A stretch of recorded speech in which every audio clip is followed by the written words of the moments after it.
What is good, everyone? Welcome to the channel. Today I'm talking about a topic I've wanted to talk about for quite some time, but I waited until a beautiful day and a time when I needed to be driving somewhere, because today's topic is about driving in Japan, owning a car in Japan, and general Japanese car culture. Because despite what you may have heard, you actually do need a car in Japan if you live anywhere outside of those major metropolitan areas.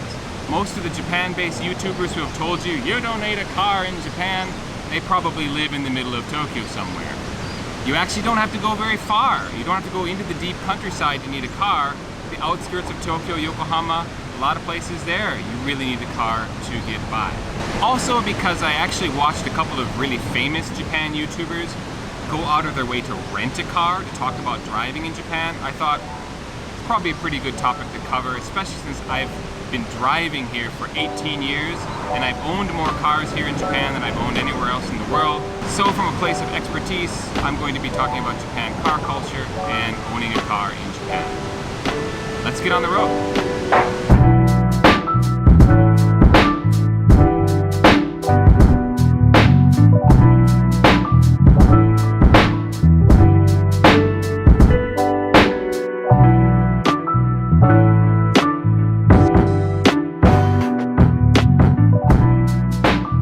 So I will start off the topic talking about Japanese car culture in general, like what people drive, what's popular, etc. And you'll see direct evidence of that because, you get to watch the oncoming traffic in this video as direct proof to what I'm saying. Now, the first thing you may notice as we drive along here is the different color license plates on the cars. The most common being yellow and white, but you also have black and green. Black and green are basically a commercial designation, and I don't know a lot about what it takes to get that designation for your vehicle or who needs it. As for the yellow and white plates, those are the most common and those are what most people drive. The yellow plate is known as a K car. It just means that the engine of the car is smaller. Legally, it has to be 660 cc's or less in power, and the white plates is everything above that. As for which one is more popular, well, it depends on what you want your car for. But overall, compact cars, as you might imagine, are very popular in Japan because of the narrow streets. A lot of narrow streets anywhere in Japan, even out in the countryside where you might assume there's more size for roads. That's not necessarily the case. Some cities have really wide and easy to navigate roads, like Nagoya, for one, sticks out in my mind. It seems like they have a really robust car culture in regards to the road system and not having to deal with so many narrow roads. But most of Japan, really pretty narrow. There are other benefits to owning a K car in Japan. Most notably, it's cheaper to operate, it's cheaper to buy initially, and there have basically been tax and safety inspection benefits that make owning a K car cheaper. Now, I understand some of those tax benefits, particularly when buying a K car, those benefits no longer exist or have been changed, but it's still much cheaper to own and maintain a K car than it is a white plate car. Even with white plate cars, compact cars are still pretty popular because of, again, those narrow roads. And Japan was actually, or I should say Japanese car companies rather, were some of the first to institute the push-button retractable side mirrors, where as you're driving along, you can just push a button and your mirrors retract so that you can pass, basically so you can pass other vehicles on a very narrow road or even sneak into tiny parking spaces, etc. The types of cars that are really popular, it's definitely different than other places. I was struck recently when I visited Singapore, which they don't seem to have K cars there at all. Everyone is driving sedans. Sedan seems to be king in Singapore. And while sedans exist in Japan, as we drive along here, you might notice that we don't see a whole lot of them. Compared to compact cars, wagons, and vans, and very often what is called a one-box car, and you'll see just lots of boxes driving down the street in Japan. Those tend to be the most popular. They're popular for a variety of reasons, but probably the main one is nimotsu, the obsession with nimotsu. Nimotsu meaning things that you carry, like luggage, baggage, groceries, supplies, whatever it might be. There seems to be an obsession in Japan about nimotsu and being sure your car has the carrying capacity to carry all the nimotsu you can. Sport utility vehicles, which tend to be king in the States, are popular here, but you don't see as many, and again, they tend to be the more compact type. You don't see a lot of big Land Cruisers or Escalades or anything like that. In terms of domestic cars versus foreign cars, it depends where you are. When you get out into the countryside, you see a lot more domestic cars. You've got your Toyotas, Nissans, Hondas, Mitsubishi, Daihatsu, Suzuki are the main ones. In terms of white plate cars, Toyota is definitely the most famous and popular in Japan, followed by Nissan and then Honda. When it comes to the K cars, Daihatsu and then Suzuki, followed by Honda, and a few others are generally the most popular. Daihatsu is almost primarily a K car maker. They do make some white plate cars, but most Daihatsu you see are yellow plate K cars. And the opposite is for Toyota. There's some rare Toyota K cars out there, but they pretty much specialize only in the larger vehicles, the white plate cars. And the real flagship model car of Japan is not what you might think, the Toyota Lexus. While there are Lexus in Japan, the top car in Japan, for sure in terms of luxury vehicles, is the Toyota Crown.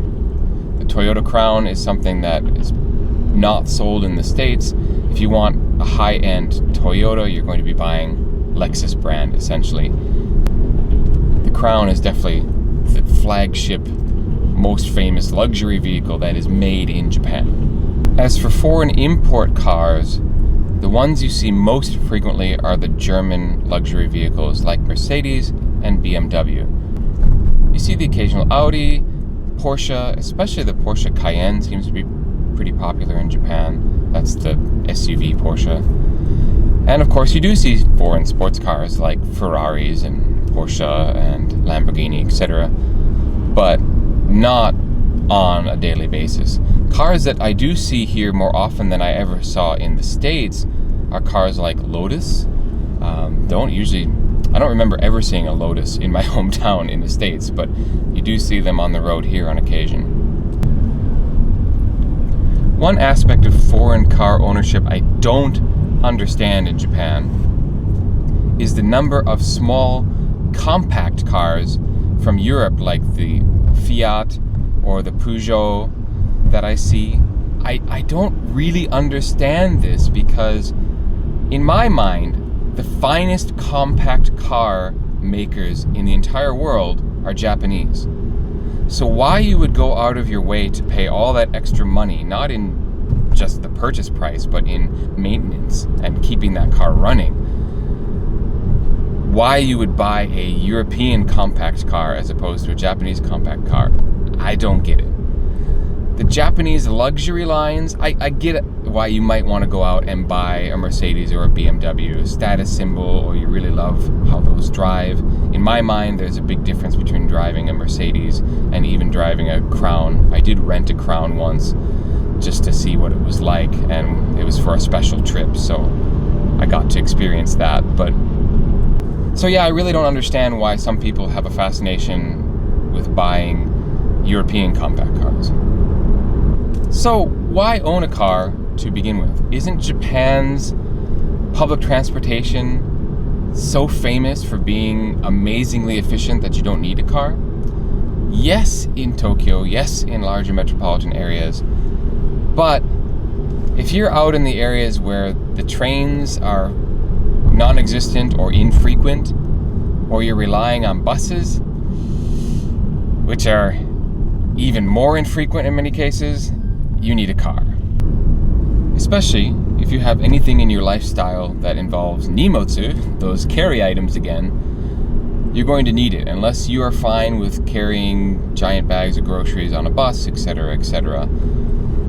I basically tried a no-car life for 1 month when I first arrived in Japan, I commuted to work by train, I rode my bike to the supermarket, and I gave up pretty quickly. And the train, oh man, if you missed your train, you had about a 20 to 30 minute wait for the next one. It's not like Tokyo where they come every 5 minutes or so. And buses, go look at a bus stop in rural Japan. You will see that a bus stops are maybe once an hour, or in really rural areas, a couple of times a day. I also find a lot of people who claim they don't need a car, even those who live in more countryside areas, tend to be single. They don't have a family, so they don't have to worry about carting kids around to various things. So there's also that factor as well. What is your lifestyle situation? Do you have a family or not? But to be perfectly honest, for me, one of the best reasons to have a car in Japan, which I think is underappreciated or not talked about very much, is your ability to have the freedom to go wherever you want, whenever you want. Because what is a car ultimately in the end? It's the freedom to drive different places that trains don't go to, that buses don't easily or seldom go to. Basically, having a car just opens up so many more possibilities of exploration and enjoying Japan in a way that you might not otherwise see. Quite honestly, one of my biggest regrets about my life in Japan is that I didn't emulate early on my good friend who, from the very start of arriving in Japan, we arrived at the same time, July of 2002, he went out and got a car, and he just started driving everywhere, like deliberately got lost, just drove. And he came back with stories of these cool villages, these amazing waterfalls he found high up in the mountains. Like, he just drove and didn't worry about where he was going, didn't care about getting lost. It was just his way of exploring, and I absolutely wish I had done more of that myself.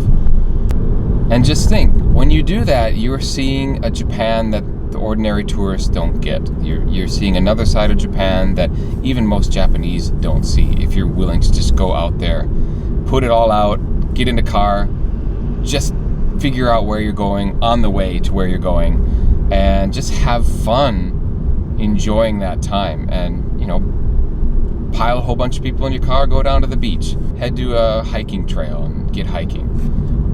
Where I used to live out in Yamanashi countryside, if you didn't have a car to get to trailheads, again, one bus every couple hours sort of deal if you wanted to go hiking. So if you come down off the hiking trail at the wrong timing, and well, guess what? You get to sit at that bus stop for an hour before your bus will come and pick you up. And that sucks. Having a car that you can just walk to and head on out at your own leisure is a big deal in my mind. So nimotsu, you know, being able to carry stuff, if you have a family, getting around, and travel, different type of travel. And in some instances, if you have, you know, 4 or 5 people in your vehicle, even if you're paying road tolls on the highways here, you are going to save money heading out to Kyoto or Osaka. If you're splitting that road toll money and gas money amongst that many people, it'll end up being cheaper than taking the bullet train, for example. Because let's be honest, the bullet train is amazing, but it's not very cheap. Finally, not to state anything that's too obvious, having a car for work can be really important as well. Finally, I just enjoy driving. I know there's a lot of people out there who don't want to own a car, who hate owning a car even though they do because they don't like driving. That's not me. I enjoy driving. I like making these driving episodes because I'm having fun driving and talking about something at the same time. So 2 hobbies at once, driving and doing this YouTube channel. It's fun. But if you don't like cars, I will warn you that it will become difficult. It's not impossible, but it will be difficult to live out in the countryside without a car. I've known people who've got away with not having a car for months, even years, but most crack in the end and eventually get a vehicle. Usually for the aforementioned freedom. They've just gotten tired of always being beholden to the times and whims of public transportation or lack thereof out in the countryside, and they just want to be more mobile and free in how they get around. This is still a car culture. This is still a place where a lot of people have licenses and a lot of people own cars and a lot of people drive on the daily basis. Now, if you've made it this far in the video and you have not yet hit the like button, please do so. It helps the algorithm to get my videos out to a larger YouTube audience. And subscribe to the channel if you haven't already for more Japan society, life, and culture content. I have a ton of videos already out that you can go check out, and I drop a new one every Friday. Now, to get into the nitty-gritty of car ownership. Aside from the usual gasoline and maintenance, etc. that you need to take care of when you own a car, in Japan there is a safety inspection that happens every 2 years. It's required, it's the law, you have to get this safety inspection sticker on your windshield, and basically it's been proven to be a government program to help out the automobile industry. Like, safety inspections, keeping cars up to date and tuned up, great. I think that's a good thing. But every 2 years to get this sticker in addition to your annual maintenance or whatever it is you do, basically it's pretty unnecessary. And it's one of the things that prompts Japanese people to buy new cars more often, because after 7, 8, 9 years, you reach a point where the safety inspection costs more than your car is worth. And so people think, well, why am I paying all this money on a car that's not really worth anything? I'll just go out and buy a new one. And that helps Toyota and Nissan and Honda and everyone else. Okay, economic stimulation, I get it. But it still sucks that I have to pay that every 2 years. Now, there is a way to make that process cheaper. Basically, you're doing the normal maintenance and you have to fix anything that has to do with the safety inspection that needs to be fixed. Like, they check all, the brakes, the tail lamps, etc., basically to make sure your car is worthy of being on the road and it's not a danger to yourself and others. However, the sticker itself has a sticker price, which is a few $100s, a few 10,000 yen. It'll probably appear in the subtitles below, but it's like 20,000 yen or so. That's my guess. I don't know what it is off the top of my head, but the subtitles will let you know the real amount and how good my guess was. But that's not what it actually costs you, because what you're doing essentially every 2 years is you're taking your car into your dealership or into your mechanic, and they do all the mechanic stuff, but they also drive your car to the official safety inspection center, and they go through the inspection process, and you're paying basically a surcharge on top of the sticker fee, which is upwards of $300, $400, $500, so 30,000 to 50,000 yen. Basically, you're paying someone to drive your car, listen to your music, go to this safety inspection center and do all of this on your behalf, so you don't have to skip work or do it on your own time. The secret is, you can do it on your own time. If you really want to save money, you can go to the inspection center yourself and go through the process yourself. So this is kind of a kept secret that if you're willing to take the time to go to the safety center yourself, you can save a lot of money on your shaken or your safety inspection fee. Now, the catch is you need to have the Japanese ability necessary to follow the commands of the people who are running the safety check, because they don't get into your car and run it for you. You have to be in your car and follow their commands. So they'll tell you, okay, turn the lights on, turn the turn signals on. Your car is put on basically a roller system, so they'll tell you like, okay, now speed up to 20 kilometers an hour. Okay, now hit the brakes. They do this whole system of checks that you go through, which means to take advantage of this money-saving opportunity, you have to have the Japanese ability to follow those commands. So just keep that in mind. As for other aspects of car ownership that might be different from where you're from, gasoline is more expensive in the States, but it's more on par with gasoline prices in Europe. I actually think it's a little bit cheaper here than some European countries for sure. Obviously, maintenance of foreign vehicles is going to be more expensive than domestic vehicles. Car ownership on the whole is more expensive in Japan than the US for sure. Gasoline being one of the problems, and that safety inspection and maintenance costs possibly being higher depending on the type of car you are driving. Given that most employers pay some kind of transportation allowance in Japan, it's just a typical thing. Companies and schools give you transportation fee in addition to your salary. Makes owning a car a little bit more affordable, especially if you're in a situation like myself, where one of my part-time jobs I literally have to drive to be able to do it. So if I didn't have the car, I wouldn't be making that money. And if I do drive to work, or whenever I do drive to work, that is, I do save a little bit of money because the public transport is actually more expensive. I don't have to deal with where I live because I have a house, is I don't pay anything extra for parking. That is one of the other expenses of owning a car that you have to consider. Parking is why most people don't own a car in the middle of Tokyo, not because they don't want to own a car necessarily, but because the cost of parking it on a monthly basis can be obscenely expensive. Even out where I used to live in an apartment, I was paying $100 a month just for parking, which, depending on where you're from, that might not be very much. I don't know about your situation, but for an American used to not paying for any kind of parking, even at your apartment building, that seemed to suck. Basically, that sucked, having to pay an extra $100 a month for my car just to have a parking spot.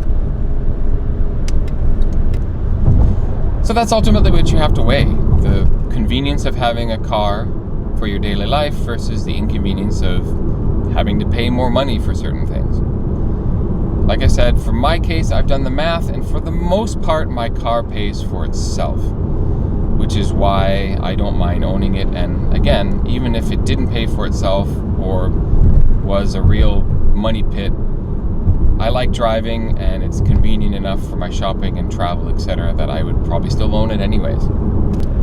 Okay, I feel like this video has become plenty long enough as it is, so I think I will save the buying a car in Japan for another day, and I think that's better to do it that way anyways, because that's more, and I actually think that's a better plan anyways, because that's more of a midweek video. That's, instead of talking about a topic, it's like just straight up practical advice about life in Japan, which is something that I usually release midweek when I make that type of video. All right, I want to thank you very, very much for watching this particular video. I'm going to keep the driving footage going if you want to keep watching to some music and, enjoy that. But thank you so much for watching this particular video. Again, if you haven't hit like or subscribed and you've made it this far, what are you waiting for? Watch for my future content dropping every single Friday and sometimes midweek as well. Catch you next time. Peace.